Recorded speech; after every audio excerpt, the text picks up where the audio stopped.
JEE విద్యార్థులకు శుభవార్త. IIT medical entrance లో ర్యాంకులు సీట్లు సాధించేందుకు కోటా డిజిటల్ స్టడీ మెటీరియల్ ను వాట్సాప్ ద్వారా పొందండి. WhatsApp number 9849016661.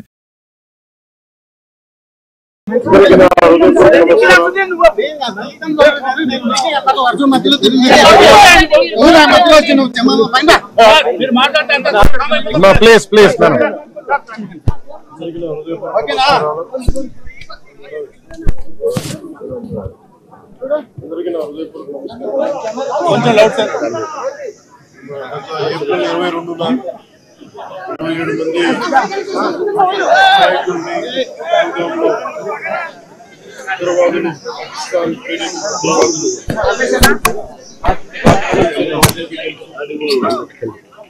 పర్యవసానం భారతదేశం పాకిస్తాన్ కి అండగా ఉన్న ఈ టెర్రరిస్ట్ క్యాంపుల మీద దాడులు చేయడం, స్ట్రైక్స్ చేయడం జరిగింది. వారి ఉగ్రవాద శిబిరాలని ధ్వంసం చేయడం జరిగింది. దానికి కంటిన్యూటీగా యాక్షన్ పాకిస్తాన్ కూడా మనకి కాల్పులు జరపడం, సరిహద్దుల్లో ముఖ్యంగా 5 రాష్ట్రాల్లో చాలా తీవ్ర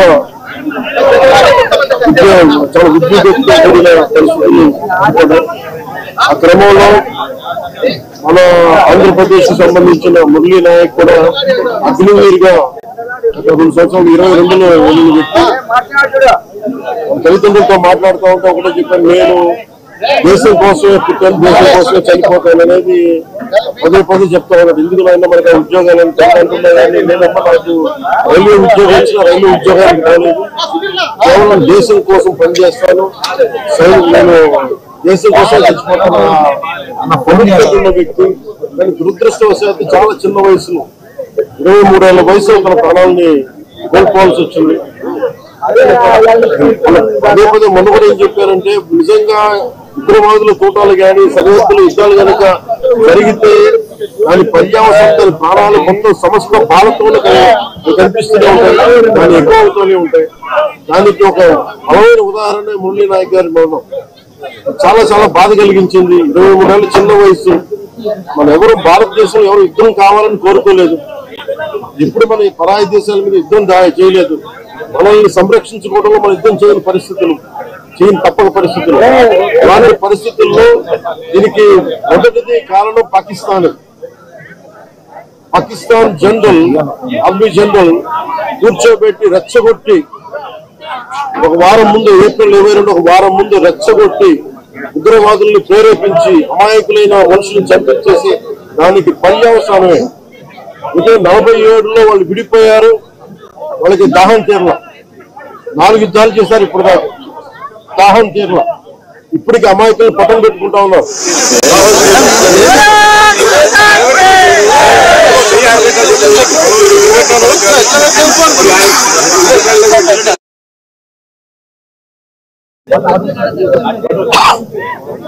నిన్న కూడా చూసాం. సీజ్ ఫైర్ అన్న తర్వాత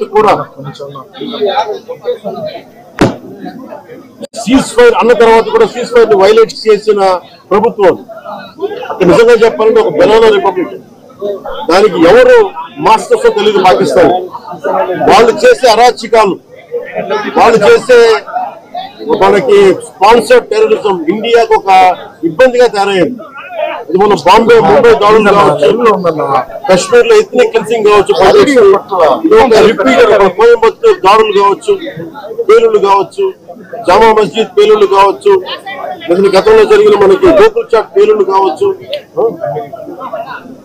లుంబిని పార్క్ పేలుళ్లు కావచ్చు. ఇవన్నీ కూడా ఎక్కడో చోట దీనికి ఒక ముగింపు పలకాలి, దీనికి ఒక బలమైన గుణపాఠం చెప్పాలనేది నరేంద్ర మోదీ గారి అందరికీ ప్రజలందరూ కోరుకున్నారు. ఆయన దీనికి ఇప్పుడే సోదరులు గౌరవ మంత్రి ఐటీ అండ్ ఎడ్యుకేషన్ మినిస్టర్ వారు అనౌన్స్ చేశారు. గౌరవ ముఖ్యమంత్రి చంద్రబాబు గారి తరఫున, అలాగే మా నరేంద్ర మోదీ గారి తరఫున ఇక్కడికి మంత్రివర్గం అందరూ ఉన్నాం. ఇక్కడ అందరూ కూర్చొని ఇందాక గౌరవ ముఖ్యమంత్రి గారి సూచనల మేరకు ఇందాక సోదరులు మన లోకేష్ గారు చెప్పినట్టుగా దాదాపు 50 లక్షలు ఎక్స్గ్రేషన్ ప్రకటిస్తా ఉన్నాం. అలాగే ఒక 5 ఎకరాల పొలం అని కూడా తెలియజేశారు. అలాగే 300 గజాలు ఇంటి స్థలం అని కూడా అనౌన్స్ చేశాం. అలాగే ప్రభుత్వంలో వాళ్ళకి ఎవరికైనా సరే వాళ్ళ నాన్నగారికి కానీ ఎవరికి కానీ ప్రభుత్వ ఉద్యోగం కూడా ఖచ్చితంగా ఇవ్వాలనేది కేబినెట్ లో ముందు పెట్టి నిర్ణయం తీసుకుంటాం. ఇవన్నీ కాకుండా నేను అదనంగా వ్యక్తిగతంగా నేను కూర్చోబెట్టి ప్రస్తుతం 25 లక్షల రూపాయలు మన కుటుంబానికి నా వ్యక్తిగతంగా నేను సాయం చేస్తానని తెలియజేస్తూ ఇది ఇలాంటి పరిస్థితులు రాకూడదని కోరుకుంటాం. కానీ దురదృష్టవశాత్తు ఇలాంటి జరిగినాయి. మనం అందరం ఇలాంటి పరిస్థితుల్లో భారతదేశ ప్రభుత్వానికి, ప్రధానమంత్రి గారికి, అగ్ర నాయకత్వానికి, ఆర్మీకి, నేవీకి, air force, entire defence forces కి ఇది మనం అండగా ఉండాల్సిన సమయం. ప్రతి ఒక్కరూ చాలా ఇరుకుతోటి చాలా జాగ్రత్తగా ఉండాలి. ఎవరు వాళ్ళు వేలాది మంది ఈ లష్కర్-ఏ తోయిబా, జైషే మహమ్మద్ వాళ్ళందరూ కూడా వాళ్ళు భారతదేశం మీద రకరకాల దాడులు చేయడానికి ప్రయత్నం చేస్తా ఉన్నారు. సీజ్ ఫైర్ ని దయచేసి మనం ఎవరు నమ్మటం. సీజ్ ఫైర్ శాంతికి ఒప్పందం కాదు. వాళ్ళు ప్రత్యేక పరిస్థితుల్లో లొంగిపోయి మా పాకిస్తాన్ బతకలేదు అని చెప్పి కాళ్ల బేరానికి వచ్చిన 3 గంటల్లోనే మళ్ళీ సీజ్ ఫైర్ ని వైలేట్ చేశారు. ఇది అందరూ కూడా గమనించాల్సిన విషయం. ఇలాంటి పరిస్థితుల్లో ఇలాంటి దాని దగ్గరగా మనందరం దేశానికి, దేశ నాయకులకి, ఆర్మీకి, నేవీకి, ఎయిర్ ఫోర్స్ కి, ఎంటైర్ డిఫెన్స్ ఫోర్సెస్ కి మనం బలం ఇవ్వాల్సిన సమయం. అందుకే మేమందరూ సహకారం కోరుతూ సెలవు తీసుకున్నాం.